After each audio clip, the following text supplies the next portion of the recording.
Party के कार्यकर्ता और सबसे ज्यादा और सबसे प्यार से मैं अपनी प्यारी बहनों का स्वागत करना चाहती हूं इस सभा में।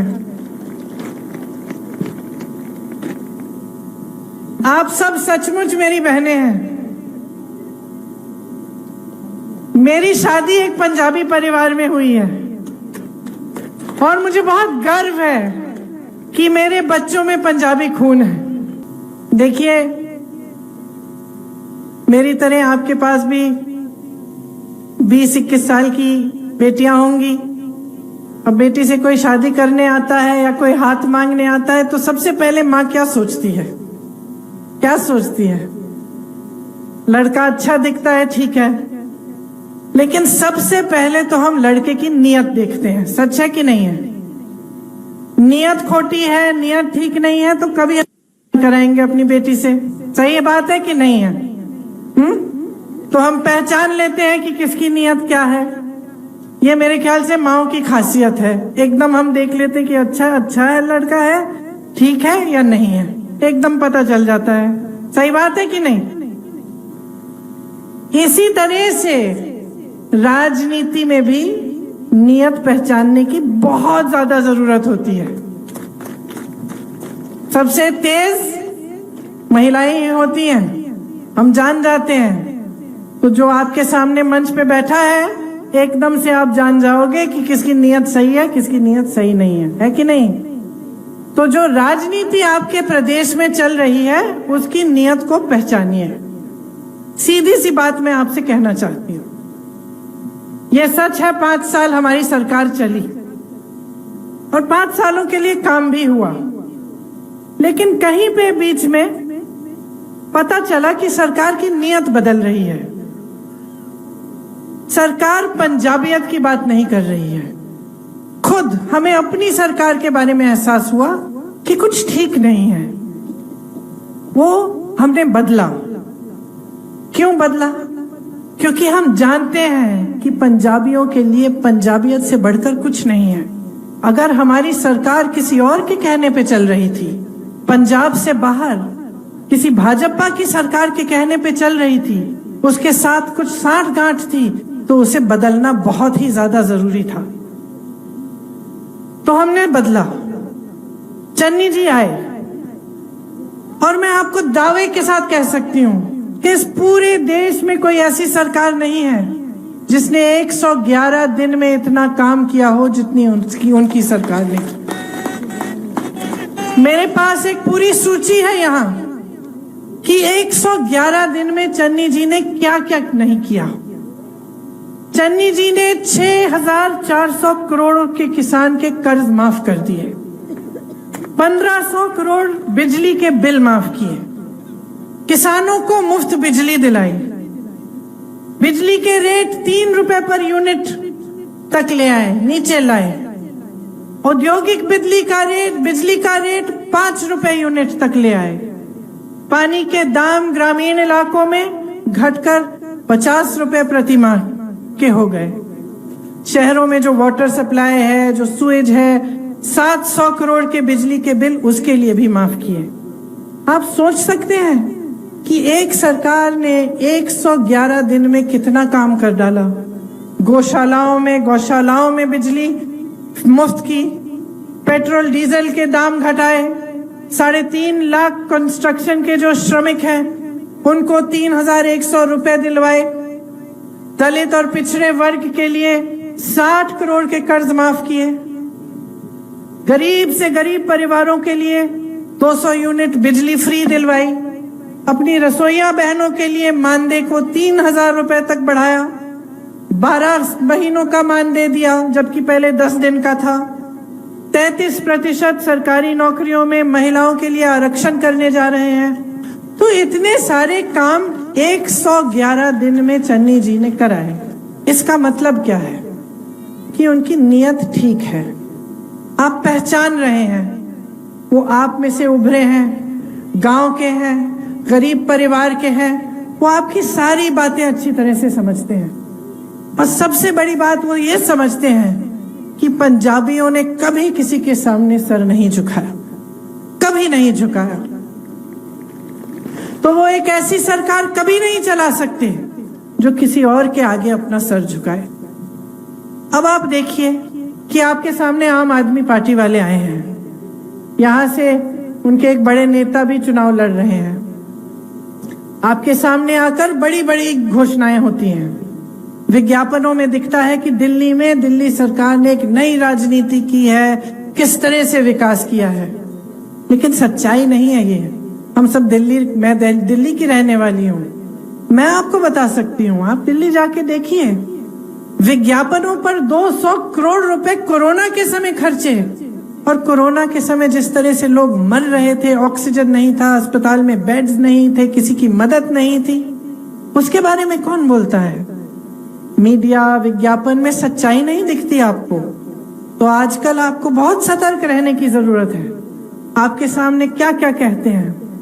लेकिन सच्चाई ये है कि जब आपका किसान का आंदोलन हुआ, उसके बाद उसके समय भाजपा की जो सरकारें हैं उन्होंने तो कानून लागू कर लिया, लेकिन भाजपा के अतिरिक्त सिर्फ एक सरकार ने सबसे पहले उन कानूनों को स्वीकार किया, वो थी आम आदमी की दिल्ली की सरकार। तो सच्चाई कुछ और है और आपको बताया कुछ और जाता है। ये सरकार दिल्ली में प्रधानमंत्री श्री नरेंद्र मोदी जी और अमित शाह जी के सामने झुकती रहती है। इनकी स्थिति ये बन गई है कि एक फाइल नहीं पास करते। भाजपा की सरकार ने एक बिल लागू की, उससे मुख्यमंत्री जी के एक भी कोई भी शक्ति नहीं रही कि वो कुछ भी निर्णय अपने आप ले पाए। आज ये स्थिति है वहां की सरकार की। आपको बताया जाता है कि दिल्ली में जो सरकारी पाठशालाएं हैं, भगवान जाने कितने अच्छे हो गए हैं, लेकिन सच्चाई है कि बाहर से लीपापोती कर दी है, अंदर से ज्यादा कुछ बदला नहीं है। तो आप सच्चाई को समझिए। आपने इतना आंदोलन किया, आपके भाई बहन आप सब किसानों के लिए आप लड़े, आप अपने लिए लड़े, अपने अधिकारों के लिए लड़े। 1 साल के लिए आप दिल्ली के बॉर्डर पे बैठे रहे, कोई आया आपके पास आपकी सुनवाई करने के लिए? किसी ने आपकी मदद की? किसी ने नहीं की। 6 किसानों को जीप के नीचे मंत्री के बेटे ने कुचल डाला। कौन लड़ा आपके लिए? क्या ये लोग आए थे वहां? नहीं आए। आप खुद अपनी लड़ाई लड़ रहे थे। इनकी नीयत ठीक नहीं है। ये बात बहुत सीधी सीधी है। ये यहाँ पे सरकार बनाना चाहते हैं, पंजाब के लिए नहीं, आपको आगे बढ़ाने के लिए नहीं। ये इसलिए सरकार बनाना चाहते हैं क्योंकि इनकी राजनीति आगे बढ़े, ताकि ये कह पाए कि हमारा एक और प्रदेश हो गया और हम अपनी राजनीति को आगे बढ़ाएंगे। आपकी भलाई इनके हृदय में नहीं है, इनके दिल में आपकी पूंछ नहीं है, आपके लिए कुछ नहीं, इनका दिल आपके लिए नहीं धड़कता। कांग्रेस की सरकारों ने आपके लिए काम किया है, लगातार हमारे नेता आपके लिए काम करते हैं। हाँ, हो सकता है कि अलग अलग नेताओं के कभी अलग अलग बयान भी आते हैं, कभी कोई गिला शिकवा होता है वो बोल देते हैं खुल के। लेकिन मैं एक बात आपको बता सकती हूं कि यहाँ पे इस मंच पे जितने भी नेता बैठे हुए हैं आपके कांग्रेस पार्टी के, इनके दिल में पंजाब है, पंजाबियत है। ये पंजाब को कभी धोखा नहीं दे सकते। आपस में लड़ लेंगे लेकिन पंजाब को कभी धोखा नहीं देंगे। सच्चाई ये है। तो जब मैं आपके बीच खड़े होकर आपसे बात करना चाहती हूं और आपसे राजनीति की बात करती हूं, तो सबसे पहले मैं ये बात पहचानती हूं कि आप मां हैं। मेरी तरह आप भी अपने बच्चों के लिए अच्छा सुनहरा भविष्य चाहते हैं। आपने जो संघर्ष किए, आप नहीं चाहती कि आपकी बेटी वही संघर्ष करे।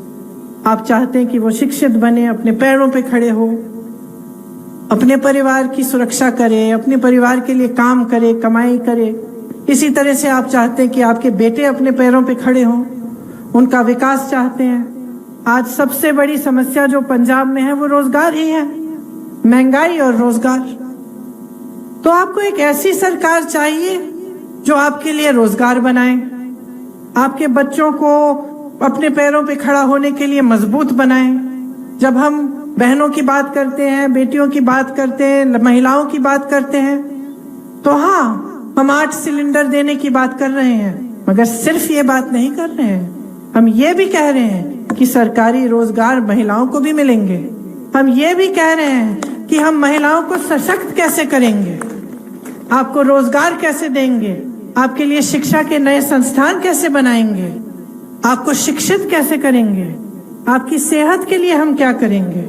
मैं बताना चाहती हूँ कि दिल्ली में इनकी सरकार में एक भी नया शिक्षा का संस्थान नहीं बना है, एक भी नया अस्पताल नहीं बना है।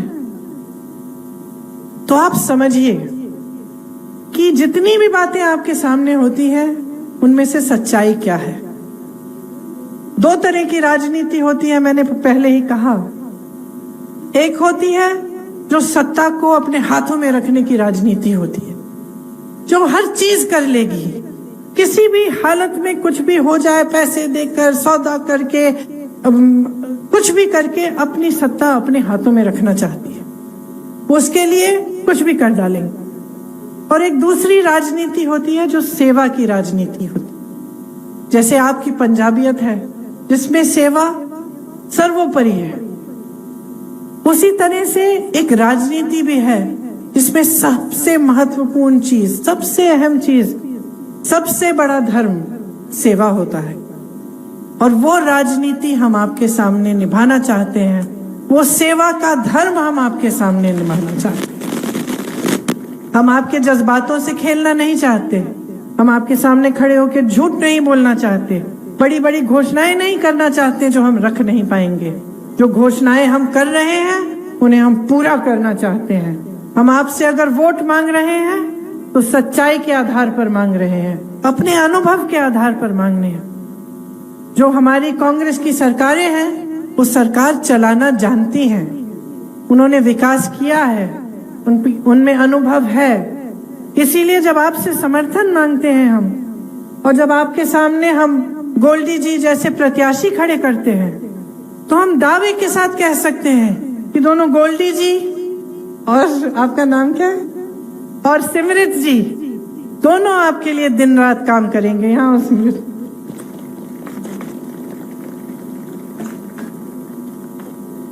मुझे पता चल रहा है इनको देखकर कितनी जोर से आपसे बात करती हैं, कितने प्यार से आपसे बात करती हैं कि ये हमेशा आपके लिए काम करेंगी। पता चल रहा है मुझे, और मैं जानती हूं कि आप सब पहचान रहे हैं। तो मैं कहना चाहती हूं कि सबसे ज्यादा विवेक आप ही में है, और मैं कहती हूं कि महिला में पुरुष से ज्यादा विवेक है। सारे संकटों का सामना आप करती हैं, मैं जानती हूं सबसे ज्यादा संघर्ष आपका है। घर को संभालती हैं, खेतों में काम करती हैं, सब जितने भी परिवार के सदस्य हैं उनको समझना, उनको प्यार से रखना, उनकी परवरिश करना, उनकी देखभाल करना, ये सब काम आप करती हैं। इनके जैसे जब आपके पति आगे बढ़ते हैं तो आप उनको भी मजबूती से मदद करते हैं। जब आपको आगे बढ़ना पड़ता है तो आप खुद निडर होके आगे आती हैं। तो आप में बहुत विवेक है। सिर्फ मैं आपसे एक बात कहना चाहती हूँ कि इस विवेक का इस्तेमाल करिए।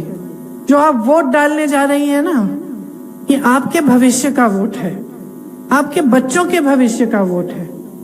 इसमें कौन सा राजनीतिक दल है, ये है, वो जरूरी नहीं है। जरूरी ये है कि आपके बच्चों का भविष्य किस तरह से बनेगा।